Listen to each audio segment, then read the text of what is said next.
سب سے پہلے تو میرا خیال ہے لیڈر آف دا اپوزیشن نے جو آپ اسپیچ اپنا کی تھی، کام کریں.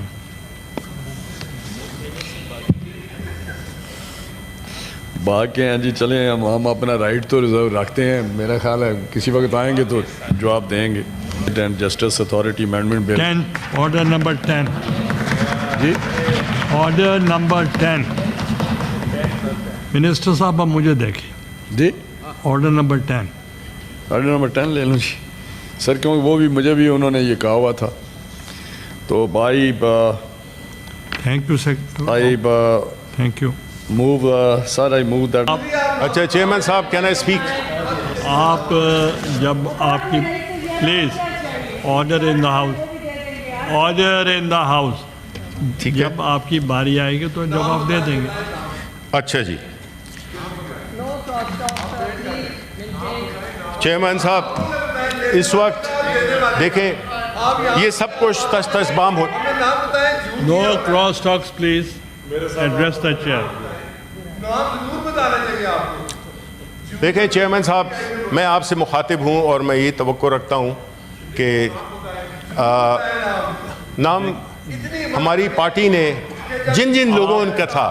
دیکھیں پہلی بات تو یہ کہ میں آپ کا جواب دے نہیں ہوں، میں چیئرمین سے مخاطب ہوں. دیکھیں آپ اچھا sir please don't. Please order in the house. Please, I'll request don't disturb leader of the opposition. آپ بیٹھیں.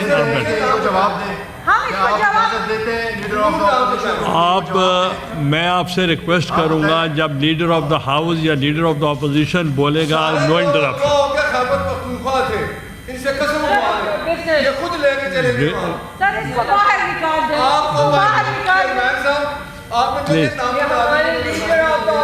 بتا دیں گے. آپ آرام سے بیٹھیں پلیز. آپ تشریف جی چیئرمین صاحب. آپ تشریف رکھیں. جی چیئرمین صاحب بات یہ ہے کہ جس طریقے سے یہ سب کچھ ہوا اس سے نہ صرف ہمارے سینیٹرز کا، ہمارے ایم این ایز کا استحقاق مجروح ہوا، نہ صرف ہماری جو دونوں ہاؤسز ہیں وہ ایکسپوز ہوئے کہ یہاں پہ یہ کام بھی ہوتا ہے. یہ تو تاریخ ہے چھانگا مانگا کی اور بڑی تاریخیں ہیں. اس ملک کی بدقسمتی ہے کہ اس قسم کی چیزیں ہوتی ہیں. لیکن جس طریقے سے چیئرمین صاحب یہ سننا نہیں چاہتے. یہ آئینہ میں کچھ نہیں کہہ رہا. میں چیئرمین صاحب میں کوئی بات نہ غلط کروں گا اور یہ وربیٹم ہو رہا ہے. کسی کو ایک لفظ سے بھی میں بٹ صاحب کا مائک بند کر دیں.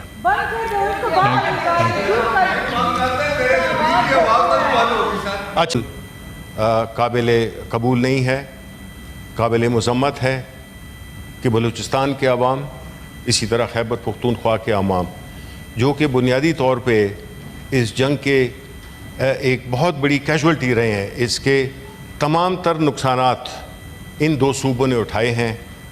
تو ہم سمجھتے ہیں کہ ایسی صورتحال میں خیبر پختونخوا کے سینیٹرز کا موجود نہ ہونا، وہاں کا الیکشن نہ ہونا ایک نہ صرف لمحہ فکریہ ہے بلکہ ایک بہت غلط میسج آتا ہے اور وہ اس ہاؤس کو انکمپلیٹ بناتا ہے.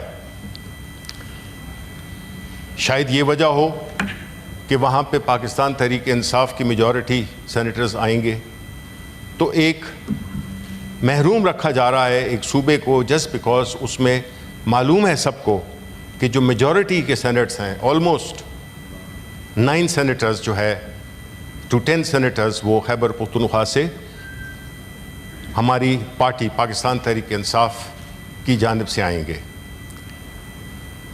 جناب والا نہ صرف یہ بلکہ نیشنل اسمبلی بھی انکمپلیٹ ہے. ریزرو سیٹس کا ایشو ایک ایسا ایشو ہے جو کہ اس کو باوجود اس کے کہ سپریم کورٹ نے ڈفرینٹ اوکیزنس پہ اس کی عملداری کے لیے الیکشن کمیشن پاکستان کو لکھا ہے، لیکن الیکشن کمیشن آف پاکستان نے یہ ڈیسائیڈ کر لیا ہے کہ وہ فریق بن گیا ہے اور انہوں نے سپریم کورٹ کے ڈیسیژن کو بھی چیلنج کیا ہے نہ عمل کر کے. یہ ایک بہت لمحہ فکریہ ہے چیئرمین صاحب. الیکشن کمیشن آف پاکستان جس کی آئینی ذمہ داری ہے کہ وہ غیر جانبدار ہو کر غیر جانبدار الیکشنز کا انعقاد کرائے، اور جہاں پہ بھی الیکشن ریلیٹڈ چیزیں ہیں ان کو وہ پورے ٹرانسپیرنٹلی اور بڑے ڈیلیجنٹلی اس پہ عملداری کرے۔ لیکن اگر آپ ٹریک ریکارڈ دیکھ لیں کہ جس طرح سے الیکشن کمیشن آف پاکستان نے الیکشن کروایا، جس طرح سے ہمارے خاص طور پہ پاکستان تحریک انصاف کے کینڈیڈیٹس اور ہمارے کے آگے روڑے اٹکائے گئے اور ہر طرح سے ہمیں سمبل سے محروم کیا گیا، ان سب مشکلات کے باوجود پاکستان کے عوام نے پاکستان تحریک انصاف اور عمران خان کو اپنا ووٹ دیا۔ اصل چیز کیا ہوتی ہے ڈیموکریسی میں؟ وہ عوام کی ول ہوتی ہے۔ آپ ان کو چاہے جو بھی سمبل دے دیں، لوگوں نے اپنی رائے کا اظہار کیا، اس رائے کو بڑی ڈھٹائی اور بڑی بے شرمی سے اس کو فلانٹ کیا گیا اور اس کی ریزلٹس میں بہت میسو لیول پہ ٹیمپرنگ کی گئی، جس کی وجہ سے ہم سمجھتے ہیں کہ جو آج کی حکومت ہے وہ لیجیٹمیٹ نہیں ہے، اور وہ خاص طور پہ جب ساری دنیا میں یہ بات ہو کہ یہ الیکشنز فری اینڈ فیئر نہیں تھے، اور اس کے نتیجے میں آنے والی اسمبلیز دونوں ہاؤسز جو کہ دونوں انکمپلیٹ ہیں، وہ ان کو ایک ایسا وہ لیجسلیشن کر سکیں جو کہ آئین پاکستان ہے۔ وہ ایک ایسا ایک ماحول بنا دیا گیا ہے جس میں کہ یہ ہاؤس، اس میں نمبر کی لوگوں کی ممبرشپ انکمپلیٹ ہے، ہاؤس مکمل نہیں ہے، اور اس کے باوجود یہ ہاؤسز چل رہے ہیں۔ میری ریکویسٹ ہوگی آپ سے، اگر آپ جمہوری سوچ رکھتے ہیں جو کہ آپ رکھتے ہیں، کیونکہ آپ کا تعلق، آپ کا جو کریئر ہے وہ اسی پرنسپلز پہ آپ نے اپنی سیاست کی ہے، کہ اگر تو ہاؤس سمجھتا ہے، بلکہ میں ہی کہوں گا یہ ذمہ داری بنتی ہے کہ ایک ریزولوشن پاس کریں یہاں سے دونوں ٹریجری اور اپوزیشن مل کے، کہ اس ہاؤس کو مکمل کرنے کے لیے خیبر پختونخوا میں سینٹ کے الیکشنز کروائے جائیں تاکہ یہ ہاؤس مکمل ہو سکے، کیونکہ یہ مکمل نہیں ہوگا تو اس کی جو بھی فیصلے ہیں وہ ہمیشہ تاریخ میں اور ایون موجودہ دور میں بھی وہ ہمیشہ ان کے اگینسٹ بڑا کوشچن مارک ہوگا۔ الیکشن 2024 میں جب الیکشن ہو گئے جیسے تیسے بھی ہوئے، اس کے بعد جو اسمبلیاں اور جو سینٹ معرض وجود میں آیا، اس میں ہم نے یہ دیکھا کہ ایک نیا رواج چل پڑا کہ کس طرح سے پاکستان تحریک انصاف کے ممبرز کو ان کو ریکگنائز نہ کیا جائے، کبھی انڈیپینڈنٹ، کبھی کیا۔ سپریم کورٹ فائنلی اس ایشو کو ریزالو کیا اور انہوں نے ایک فیصلہ دیا، اس فیصلے پہ آج تک عمل درآمد نہیں ہوا۔ اب یہ دیکھیں آڈیسٹی، یہ دیکھیں اس ملک میں سپریم کورٹ جو کہ اس ملک کی سب سے بڑی ایپیکس باڈی ہے، اس کے حکم کی خلاف ورزی کرنا یا اس پہ عملداری نہ کرنا، تو یہ تو جی پھر آپ نے اس ملک کو بنا دیا ایک لینڈ آف نو لا۔ اس سے تو میسج کیا جاتا ہے کہ اس ملک میں نہ آئین کی کوئی قدر ہے، نہ وقت ہے، اور نہ سپریم کورٹ کی۔ سپریم کورٹ سر الیکشن سے پہلے چاہے ہماری حکومت ختم کرنے ہو یا اس کے بعد جو بھی کیسز چلے ہیں، خاص طور پہ جو چلے گئے ہیں فائز عیسیٰ، انہوں نے جو بھی فیصلے دیے صاف نظر آتا تھا کہ وہ پاکستان تحریک انصاف اور عمران خان کے خلاف ہی فیصلے دیں گے۔ یہ وقت بتائے گا، لیکن جو سب سے جس چیز سے دل دکھتا ہے وہ یہ ہے کہ ایسا ماحول جو کہ کریٹ کر دیا گیا ہے جس میں کہ پوری حکومت، اگر ہم دیکھ لیں ہماری اپوزیشن جماعتیں بھی ٹریجری بینچز جو ہیں، جو بھی تقریر کرتا ہے، جو بھی ٹاک شو ہوتا ہے، جو بھی ڈیبیٹ ہوتی ہے، اس میں پاکستان تحریک انصاف اور عمران خان کو لایا جاتا ہے۔ وہ کسی بھی پولیٹیکل پارٹی دیکھیں, اگر تو عمران خان یا پاکستان تحریک انصاف ارریلیونٹ ہوتے تو لوگ ہمیں ڈسکس ہی نہ کر رہے ہوتے.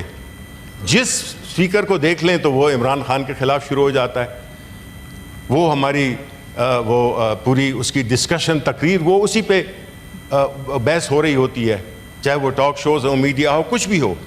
ظاہر یہی ہوتا ہے کہ عمران خان اور پاکستان تحریک انصاف کے علاوہ اس ملک میں کوئی سیاسی ایکٹیویٹی ہے ہی نہیں, اور واقعی نہیں ہے, کیونکہ 8 سپتمبر میں 8 فروری کو پاکستان کے عوام نے یہ ایک ریزاؤنڈنگ فیصلہ دے دیا تھا کہ وہ کہاں کھڑے ہیں, اور وہ اس لیے نہیں کھڑے ہوئے کہ ان کو عمران خان کی پرسنالٹی جو کہ ہے اوبیسلی ان کا ایک اپنا ایک سحر ہے, اپنی ان کی ایک اکمپلشمنٹس ہیں لائف کی, جس میں کہ وہ لوگوں نے انہی پہ اعتماد کیا, کیونکہ باقی پارٹیز ٹیسٹ کر چکے تھے لوگ.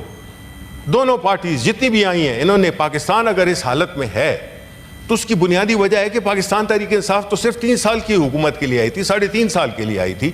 تو یہ جتنا بگاڑ پیدا ہوا ہے یہ کس نے پیدا کیا ہے؟ یہ جو انسٹیٹیوشنز ہیں اگر یہ ڈس فنکشنل ہو گئی ہیں تو یہ کس کی وجہ سے ہوئی ہیں؟ یہ ہماری وجہ سے تو نہیں ہوئی, کیونکہ ہم تو بہت تھوڑے عرصے کے لیے تھے, اس میں بھی اگر 2 سال کووڈ کے لگا دیں تو ہماری پریکٹیکلی 1.5 سال کی حکومت تھی.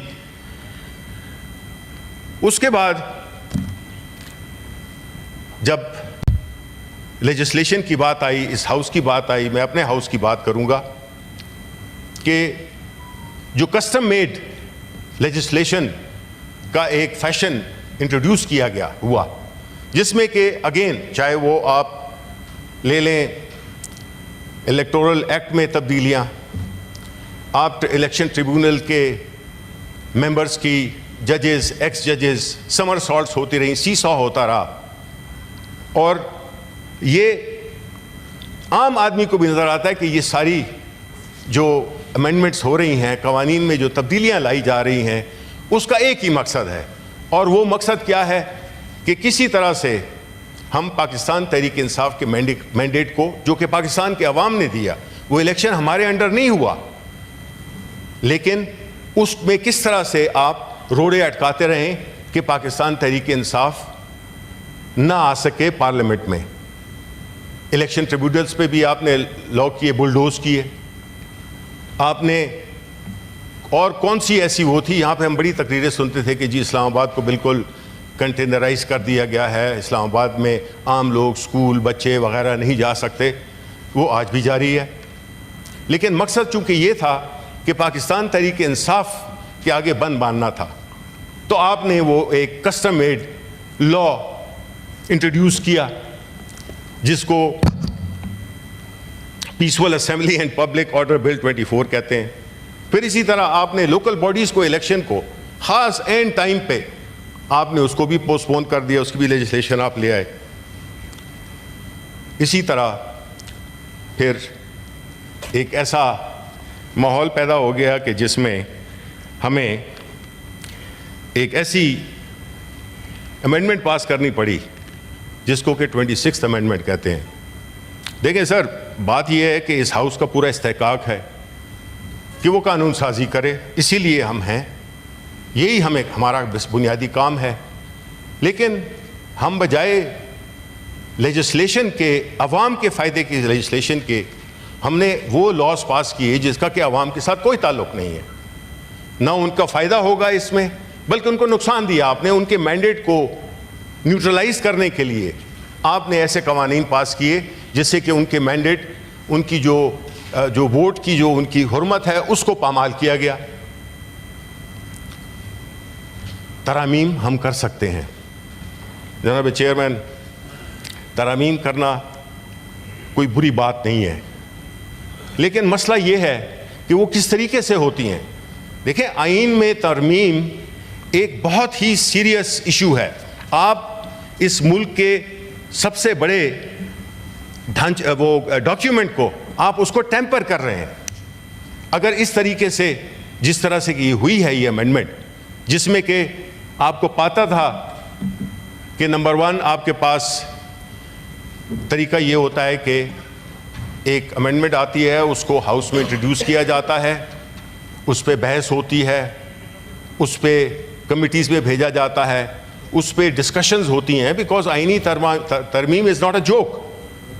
یہ بیسیکلی آپ کی جو سیاسی اور جو ملک کو چلانے کی ایک روڈ میپ ہوتا ہے, اور وہ روڈ میپ آپ نے ایک رات کو بلا کے اور بغیر دکھائے ہوئے, یعنی سارا پاکستان گواہ ہے کہ وہ اس امینڈمنٹ کا ایک لفظ کسی نے نہیں دیکھا تھا, اور وہ ہم سے پاس کرائی جا رہی تھی. اور افسوس اس بات کی ہے کہ اس کے جو لیڈرشپ تھی, اس کے جو لیڈ لے رہے تھے, وہ اپنے آپ کو ایک بڑی سیاسی خاندان سمجھتے ہیں, بھائی تھے. لیکن آپ کیا کر رہے ہیں, آپ ایک ایسا ڈاکیومنٹ, ایک ایسی ترمیم پارلیمنٹ کی سٹیمپ لگوا رہے ہیں جس کو کہ انہوں نے دیکھا ہی نہیں ہے. اس سے بڑی بے عزتی ایک سینیٹر کی, چاہے وہ ٹریجری سے ہو یا وہ اپوزیشن سے ہو, وہ کیا ہو سکتی ہے کہ آپ کو بغیر دیکھے, بغیر پڑھے, بغیر سمجھے, بغیر رائے دیے ہوئے آپ اس پہ ایک ایسی لے آئے ہیں کہ جی اس کو ہم نے آج رات کو پاس کرنا ہے. بھائی اگر یہی کام کرنا ہے اس ہاؤس کو بند کر دیں. کیوں اتنا خرچہ کرتے ہیں, کیوں اتنی یہ ساری جو یہ ایک قسم کی ایک ڈیکوریشن جو ہوئی ہے, اس کی کوئی ضرورت نہیں ہے. اگر آپ کو کوئی قانون پاس کرنا ہے, آپ کو اس ہاؤس کی جو روایات ہیں جو ایک جمہوری معاشرے میں ہوتی بھی ہیں, کہ آپ ایک لا لاتے ہیں, آپ اس پہ ڈسکشن کراتے ہیں, اس میں کچھ ایڈیشنز ہوتی ہیں, کوئی سبسٹرکشنز ہوتی ہیں, تو وہ تب ایک پھر متفقہ آئین بن جاتا ہے, متفقہ امینڈمنٹ, متفقہ قانون بن جاتا ہے.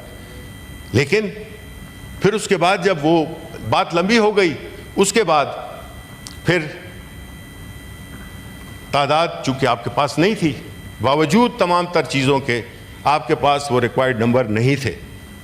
پھر کیا ہوا کہ جب الیکشن میں روکنا ناکام ہوئے, پھر آپ نے جو قوانین پاس کیے, ان سب چیزوں کی ناکامیوں کے بعد آپ نے فیصلہ کیا کہ بھئی ہمارے پاس تو نمبر نہیں ہے, تو ہم نے یہ کرانا ہے. تو اس سے پھر آپ نے ظلم و جبر کا استعمال کیا.